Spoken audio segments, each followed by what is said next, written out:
So let's continue our discussion. We are now on sample problem number 4 of integral shielding to trigonometric functions. So we have here we have to evaluate the integral of 9y squared multiplied to cosine 6y cubed with respect to y.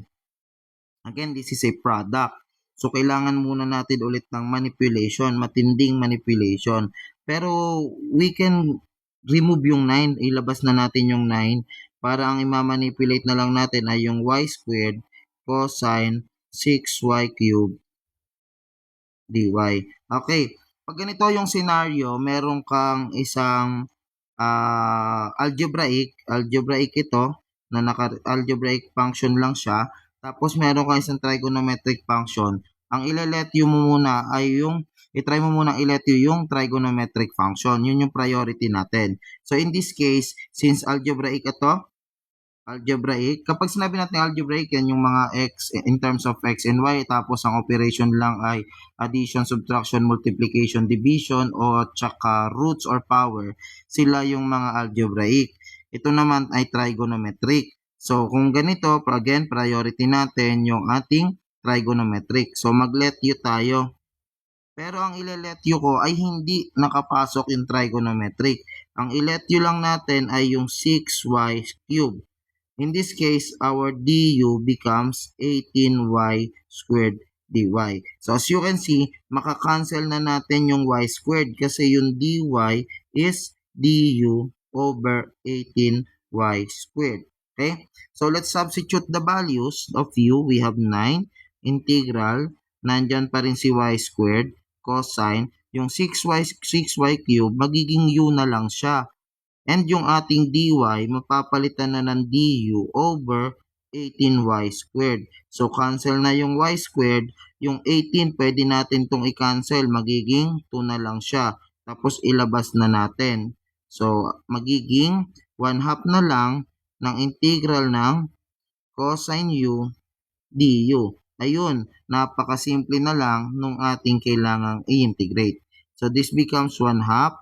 Ang integral ng cosine u ay sine u plus c. Therefore, this is 1/2 sine of our u is 6y cubed plus c. And this is our answer for this problem. Now, let's proceed with problem number 5. So, for problem number 5, ang sabi dito is, we have to evaluate the integral of 2 cosine 2x multiplied to the 4th root of sine 2x dx. Okay, parehong trigo. So, kailangan nating piliin yung isa. Kung kanina, isang algebraic, isang trigo, ang pinili nating u ay yung nakapaloob sa angle. Kasi, algebraic and trigo. Kapag parehong trigo to trigo, ang piliin nating u ay yung mas komplikado. So, mas komplikado yung 4th root of sine 2x. Pero, wag nyong isasama si square root, si root. Kasi, yung root naman at saka yung exponent, sila ay power. Okay? At kayang solving yan ng power rule. Okay? So, dito, ang gawin natin, i-let you natin yung mas komplikado, sine 2x. Kasama yung sine kasi dalawang trigonometric ang meron tayo.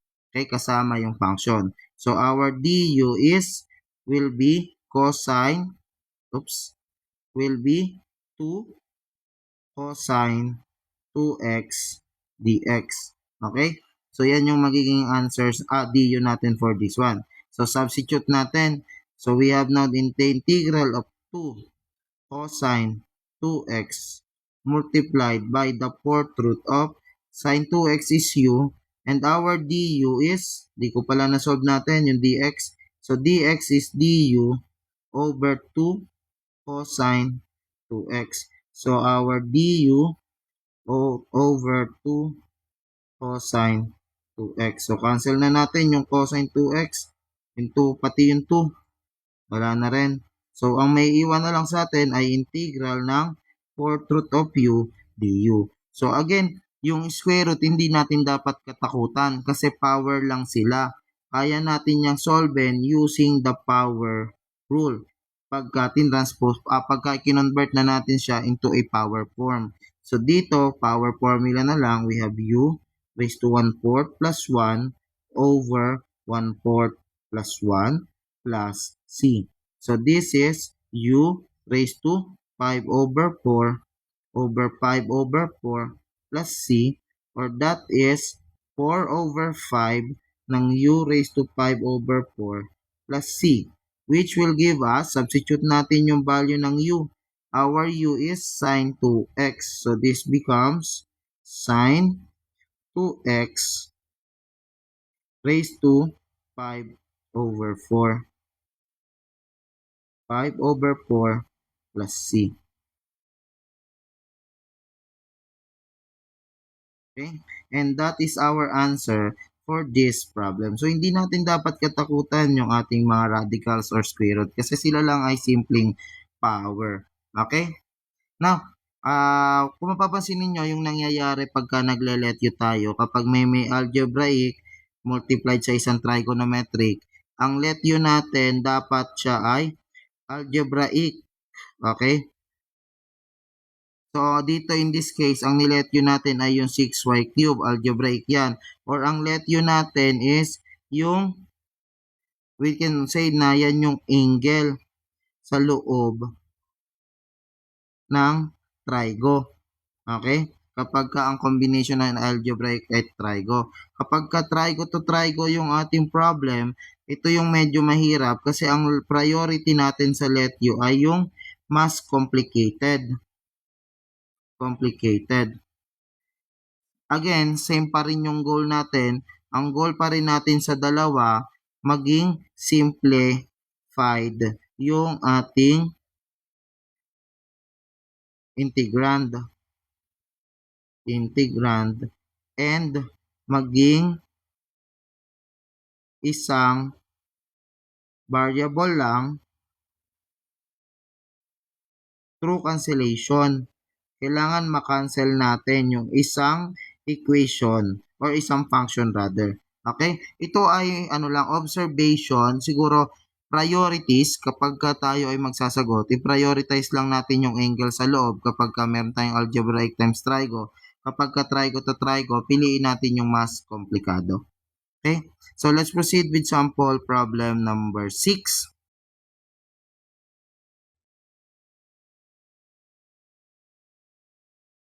So here we have to evaluate the integral of sine raised to 4 3x cosine 5 raised to 3x dx.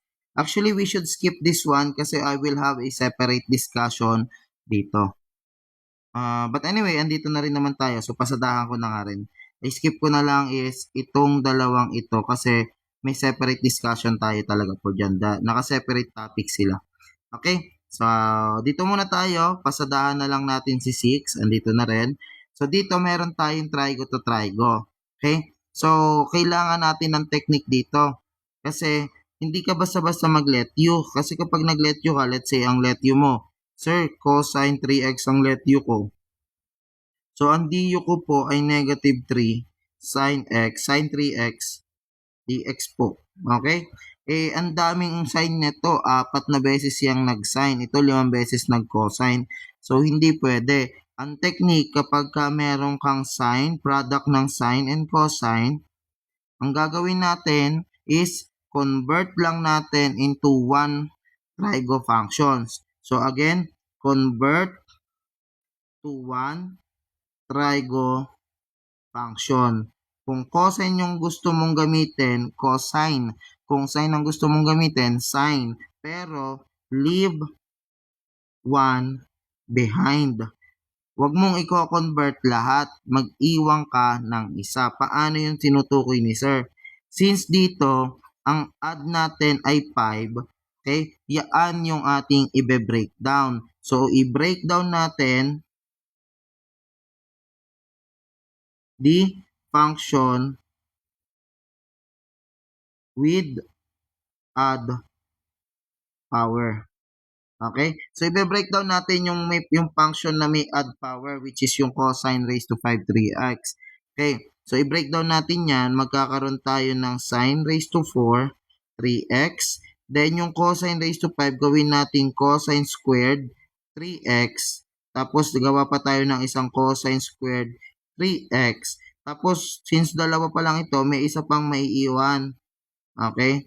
Sabi ko nga dati, kapag may ganito kang problem, lahat gawin mong pogi, iwan ka lang na isang pangit. Yun yung iiwanan natin. Okay? So ang pogi sa paningin natin ay si sin x. Okay, gwapo-gwapo, idol-idol. Okay? Sige. Now, the reason kung bakit dala-dalawa yung iniwan natin, kasi kung maaalala nyo yung identity natin, that is sin squared plus cosine squared x is equivalent to 1. So, yung cosine squared x natin, cosine squared x, that is 1 minus sin squared x.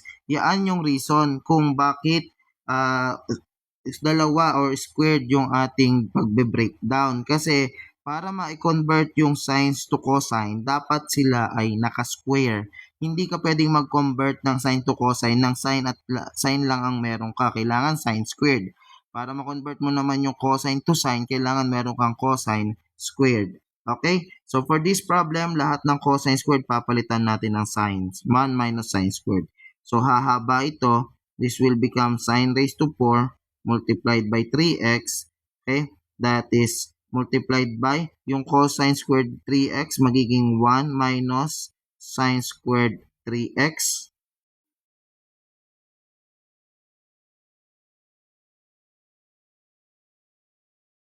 Oops, dito pala x lang nailagay ko. Palitan natin ito para hindi kayo malito. Applicable yan sa may 3x din. 3x, 3x, 3x. Okay? Then meron pa tayo ulit isa. Pwede naman i-squared na lang natin ito. Tapos, and last but not the least, meron tayong naiwan na isang cosine 3x dx. Ini-squared na lang natin kasi dalawang magkamukha naman, identical. So, squared na lang natin. After this, kapag ka magkakamukha na lahat ng function mo or lahat ng trigonometric function mo, pwede ka na ngayong mag-let u. At ang ile-let u mo ay yung pogi. So, ang pogi sa atin ay si sin 3x. So, our du becomes 3 sin 3x dx. Okay? Sorry, this should be cosine 3x. Therefore, our dx is du over 3 cosine 3x. So, substitute natin, we have now the integral. Since yung sin 3x is u, ito ay magiging u raised to 4 na. Yung sin raised to 4 3x. Tapos ito naman magiging 1 minus u squared. Tapos meron pa rin tayong cosine 3x dito. Then our dx magiging du over 3 cosine 3x na lang siya. Okay? Wherein makakancel natin yung cosine 3x. Yung 1/3 ilalabas natin yan. So 1/3 integral of u raised to 4. I-expand natin ito. Yung 1 minus u squared. Kapag ka may 1 minus u ka, multiplied by 1 minus u, di ba ang mangyayari dyan po, ulit, o basta yun, di-distribute natin, so we have 1 na, okay, multiplied by negative u, then ito multiply natin dito, we have another negative u, and then ito multiply natin dito, so we have here, negative u times negative u, positive u squared, so the total now of 1 minus u all squared is 1 minus 2u plus u squared. So that is 1 minus 2u plus u squared. Then cancel na to, du na lang. I-distribute naman natin yung u raised to 4.